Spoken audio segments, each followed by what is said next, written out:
Okay.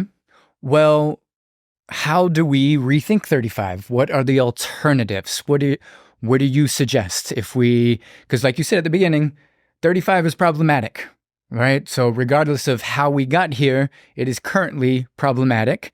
And I guess somewhat kudos to TxDOT to say we have a problem and they're trying to fix it, even though you would argue that they're going about it the complete wrong way. And so what's the alternative? So there are many alternatives, and our position is that there should be a full study done of several alternatives. So I'll just name a few. Okay. One is that you fix the problems with the highway without making it bigger. That's the simplest alternative to expansion, is to not expand. So there are safety improvements that need to be made. There's issues with some of the ramps. So there are lots of things that could be done to make I-35 better that don't involve making it bigger. Making it bigger makes a lot of the problems worse. A lot of the safety problems, for example, are a result of the number of lanes. When you have more lanes, you have more lane changes, you have more accidents. So anyway, that's a boring alternative, but that is one alternative. Right. Is you fix the highway without making it bigger. Sure. Another alternative that was proposed by a group called Reconnect Austin involves a full burial of the highway. And so the idea there would be that genuinely interstate traffic that's trying to, get around the city, would go underground.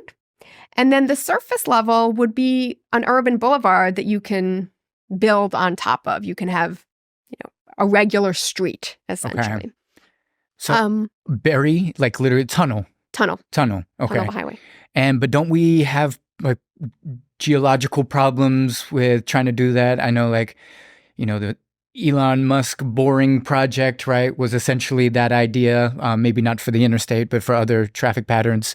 And there's like tons of limestone around Austin, and it's really prohibitive to tunneling. No? I don't know the answer to that. Okay, no. Yeah, I so don't I'm either. not that familiar with the WeConnect proposal, other than in this very general schematic.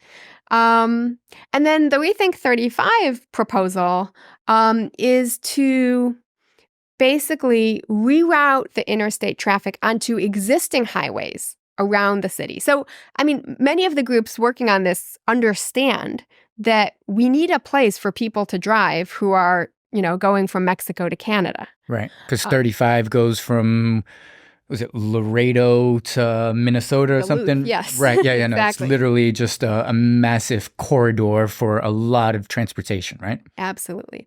But what I-35 does in a lot of Texas cities is it goes around the city, not through the city. And that's what a lot of cities have. They have a highway that goes around the city, because we've heard from truck drivers, they hate the fact that they have to drive through Austin. So we have a roadway, State Highway 130, that was built intentionally to be a bypass for Austin. The problem is it's not utilized very much because it's very heavily tolled. Okay. So one possibility would be to make SH 130, turn that into the interstate, make it an attractive bypass option. And then we don't need a highway facility running through downtown. The road that is currently I-35 could then be converted into something that makes a lot more sense and that carries a lot more people in an urban context.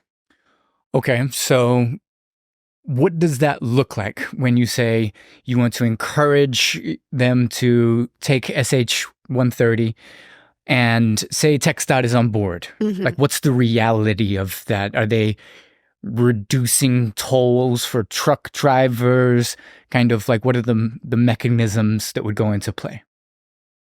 So, yes, somehow or other, you would need to have tolls reduced or removed for people who are making non-local trips. And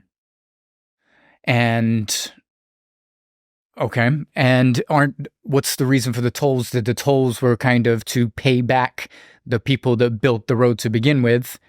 So would it eventually or essentially just be like a subsidy, right? Like maybe they still get paid back, but the government is paying for it instead of the people that are using the road? There are many ways it could be done. Some people have talked about a designation switch, where basically the road that goes around Austin is free, and then the tolls move to a different road. Okay.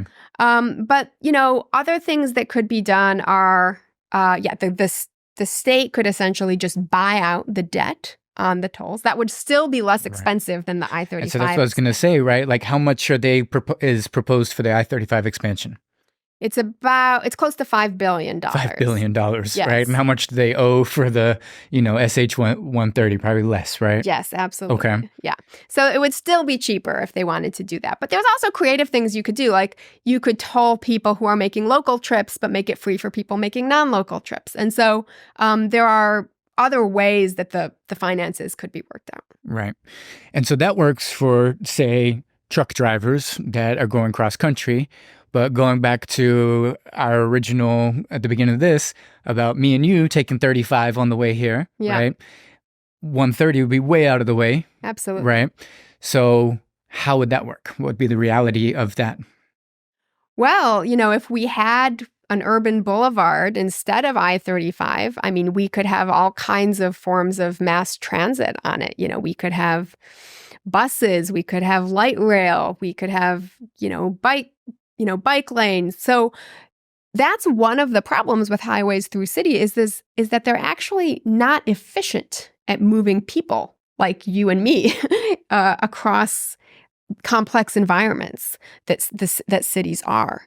And so with a boulevard instead of a highway, you'd be able to move way more people in a much more efficient way than having every person in like a big metal box taking up a huge amount of space. Right. So there would be you'd need a much better and stronger transit system, but that can only live in a space that makes sense for it, and it can't live on a highway. Right. And so when you say boulevard, what's this vision? What does that look like? I just imagine like trees and everybody's happy and we just go walk down the boulevard and get an ice cream, right? That sort of thing. But you're saying other ways of mobility, right? So I think of public transportation, bike lanes, pathways, that sort of thing. Is that it? Like, is that what should be thinking? It's really up to our imagination. Okay. So here's the thing. I mean, I-35 takes up an enormous amount of space, and the land that it's on is some of the most valuable land in the state of Texas. So if we as a community could come together and think about what is the best way for our community to use that space. The sky is the limit. So, of course, mobility is going to be a very important part of it, and bus lanes, bike lanes, in addition to car lanes, are going to be important. But, we could also put land into a community land trust, which would guarantee affordable housing, especially to the communities that have been most harmed by this highway. There could be businesses and ice cream shops and trees. I don't really like ice cream, to be honest with you. Well, I do. So no. So yeah, I mean, it could become a beautiful space, a space that attracts people instead of a place that people want to avoid like the plague. Right. And interestingly, now I'm thinking about it, like a big problem that they're having with what is it? The Project Connect, right? The public transportation plan is where to run these lines, right? But if you already have this space, right? Say you take a lane out of what is currently I-35 and create public transportation on that, and imagine the cost for these projects goes way down, right? Like you already have the concrete, you already have the publicly owned land, and you're literally just kind of putting in a rail line, right? Like that sort of thing. It's very simplistic, from a financial perspective, one of the things that's interesting about highways is that they sort of financially kill an area. So there's no economic productivity happening on the highway itself, and all the land around the highway has depressed land values. Right.